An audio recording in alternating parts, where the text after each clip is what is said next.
शहजाद जी अरे पहले बताइए विकल्प 1 या विकल्प 2। उससे पहले अंग्रेजा थे।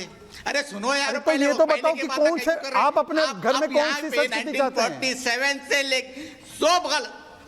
नहीं भाई, मैं जानता आप चाहते हैं आपका बेटा आपको जेल में डालकर अपने भाई का गला काटकर मालूम ही नहीं औरंगजेब क्या करे। अरे कौन कब की बात कर रहे हैं बाबा? कौन से जमाने की बात कर रहे हैं आप? अरे उसी जमाने की, उससे पहले की राम जी की कहानी है कि राम और भरत में किस प्रकार का प्रेम था, किस प्रकार का सद्भाव था एक दूसरे के प्रति। ये तो उससे पहले की कहानी है। कौन सुनना चाह रहा है वो सब? कौन से मुसलमान को इंटरेस्ट है इसमें? कौन से मुसलमान को इंटरेस्ट है इसमें? कौन सा औरंगजेब की खबर यहाँ पे उनके बाप दादा परदादा कौन से है अब यहाँ पे? अभी आपने बोला कि रहमतुल्लाह औरंगजेब की कब्र को नष्ट करने के लिए कुछ बोल रहे हैं। आप बताइए, आप साथ में खिलाफ अभी आपने स्टार्ट किया लास्ट डिबेट में 21 लाख रुपए का इनाम रखे जो बुलडोजर चलाएंगे। ये है तुम्हारी सोच। अच्छा चलिए, मैं दोनों सोच पर बात करूंगी। मैं दोनों भाटी जी ठीक है, पूछिए। राशि जी थोड़ा काम डाउन। राशि जी 10 सेकंड फिर बाकी लोग आए। राशि जी, AR रहमान पसंद है आपको? उसका गाना पसंद है? AR रहमान ठीक काम कर रहा है, गाना पसंद है? AR रहमान पसंद है ना, गाना ठीक कर रहा है ना? कौन है ये AR रहमान? मैं नहीं जानता हूं ना। AR रहमान को नहीं जानते आप? नहीं मैं नहीं जानता हूं। मोहम्मद रफी को जानते हैं? शहजाद भाई, मैं मोहम्मद रफी को जानते हैं? किसी को नहीं जानता हूं साहब। किसी को नहीं जानते? किसी को नहीं जानता हूं। तो आप कहाँ, मतलब अच्छा उस्ताद बिस्मिल्लाह खान को जानते हैं? वो भी नहीं जानते? मोदी जी है। उस्ताद बिस्मिल्लाह खान जानते हैं? नहीं सर, आप मैं मोदी जी। अरे उससे हमारा क्या लेन देन बाबा? हमारा लेन देन मोदी जी से। चलिए मोदी जी की बात करिए। उस्ताद बिस्मिल्लाह खान को नहीं जानते, AR रहमान को नहीं जानते। क्यों है? फैज साहब मैं आपसे पूछूं, ये क्यों है ऐसा? मैं किसी भाटी जी और फैज साहब को दीजिए। देखिए बात ये है, मैं पहले भी इस बात को कह चुका हूं कि भारत के मुसलमानों के पूर्वज यहीं के सनातनी हैं। ये लोग मुगलों में और मंगोलों में जब अपना पूर्वज खोजते हैं ना, तो औरंगजेब रहमतुल्लाह अलैह दिखाई देते हैं। लेकिन आज भी भारतीय मुसलमानों के सरनेम भट्ट, भाटी, चौधरी, त्यागी, पटेल, राठौर, पूनावाला, ये सब कहां के हैं? एक भी अरब से नहीं आया है, सब भारत के हैं। गांधी होता है भारत के मुसलमानों का सरनेम, क्योंकि गद्द बेचने वाले हैं। ये सब भारत के हैं। ये सऊदी अरब से, ईरान से, फारस से, तुरान से नहीं है। जब आप अपनी जड़ों को भारत में नहीं खोजोगे, सऊदी में जाकर खोजने लगोगे, उज्बेकिस्तान में जाकर खोजने लगोगे, तो औरंगजेब आपको अपना बाप लगने लगेगा, उसे रहमतुल्लाह अलैह कहोगे। नहीं, हमारे आदर्श ख्वाजा मोइनुद्दीन चिश्ती हैं, बाबर ज़हीरुद्दीन नहीं है, ख्वाजा निजामुद्दीन है, ये औरंगजेब नहीं है। सूफी सरमद हैं जिनका कत्ल औरंगजेब ने किया था, औरंगजेब नहीं है। हमारे आदर्श छत्रपति शिवाजी महाराज हैं। और आज सामना में जो लेख आया, मैं सुचरिता जी कहना चाहूंगा, सामना में लेख लिखने वाले ने यह कहा कि औरंगजेब की मजार को नहीं तोड़ना चाहिए, वो शिवाजी के शौर्य का प्रतीक है। अब शिवाजी के शौर्य के लिए औरंगजेब की मजार की जरूरत पड़ेगी? शिवाजी का शौर्य कल्याण का किला है जो 16 साल की उम्र में उन्होंने जीता, रायगढ़ का किला है जहां उन्होंने छत्रपति शिवाजी की उपाधि ली। ये शिवाजी के गौरव का प्रतीक है, शौर्य का प्रतीक है ना औरंगजेब की कब्र। नहीं, मैं तो एक यही सीधा सवाल भाटी जी से पूछूंगी। भाटी जी, जो बात उन्होंने औरंगजेब पर कही, औरंगजेब को लेकर इस देश में इतना विवाद बढ़ा है, इस पर कई बार पहले भी हमने डिबेट्स करी, लेकिन आज जो बात कही जा रही है कि जो लोग इसे हटाने की बात कर रहे हैं वो हिंदू तालिबानी है। और वो ये भी कह रहे हैं, उन्होंने कहा कि औरंगजेब की वो का जो मकबरा है, क्या वो इसलिए जरूरी है कि शिवाजी का शौर्य इससे जाना जाएगा?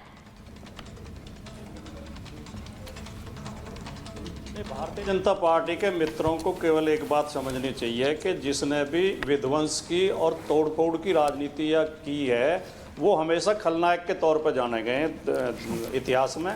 जिन्होंने निर्माण की और मोहब्बत की राजनीति की है, वही हीरो की तरह जाने गए, नायक की तरह जाने गए। तो भारतीय जनता पार्टी के लोगों को विध्वंस की राजनीति नहीं करनी चाहिए। इसे तोड़ देंगे, उसे तोड़ देंगे, इसे उखाड़ देंगे, यहाँ खुदाई करेंगे, कुदाल लिए ही खड़े रहते हैं। अरे निर्माण करो भैया, निर्माण के लिए आज जनता ने आपको समर्थन दिया है। लोगों के बीच में मोहब्बत बढ़ाओ, भाईचारा बढ़ाओ।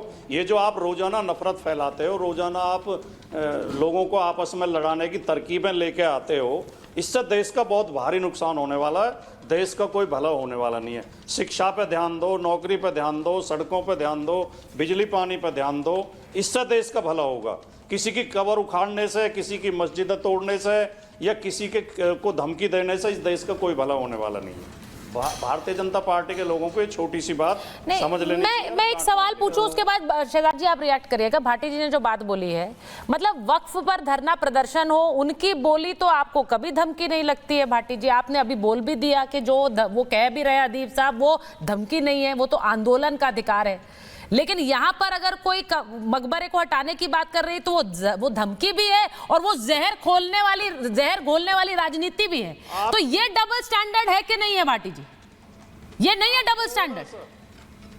तो आप थोड़ा सा गंभीरता से, नहीं मैं बता रहा हूं, थोड़ा सा गंभीरता से सोचेंगे तो आपको खुद अंतर समझ आ जाएगा।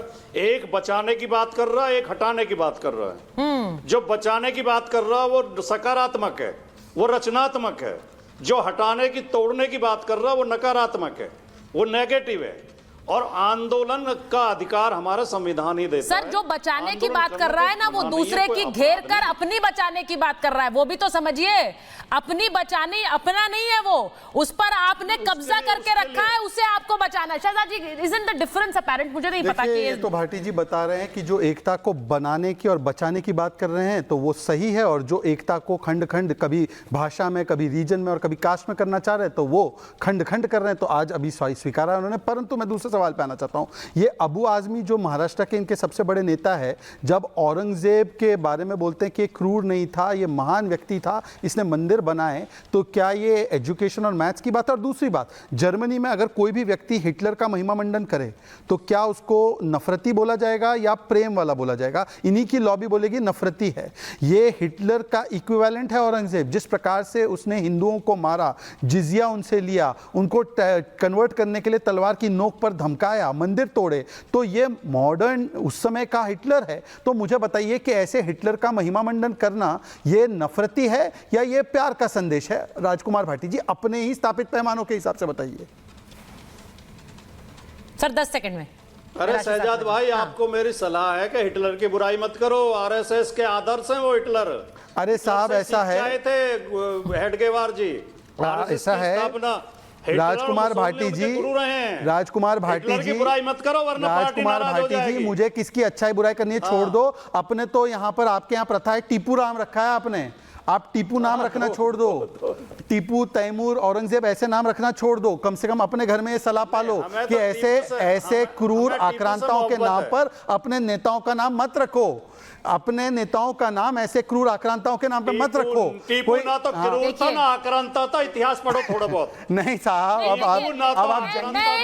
मैं बस एक सवाल के साथ छोड़ना चाह रही हूँ भाटी जी, मैं बस एक सवाल के साथ छोड़ना चाह रही हूँ कि अगर इस देश में औरंगजेब की कब्र हटाने की बात कोई कहता है तो वो अपने अधिकार का इस्तेमाल नहीं कर रहा है, वो आंदोलन नहीं कर रहा है, वो धमकी दे रहा है। क्योंकि औरंगजेब कुछ लोगों के आदर्श है, क्यों है मैं नहीं जानती हूं। इसके बारे में हमारा देश सोचे, हमारे दर्शक सोचे। मेरे पास समय इतना ही था। बहुत बहुत धन्यवाद।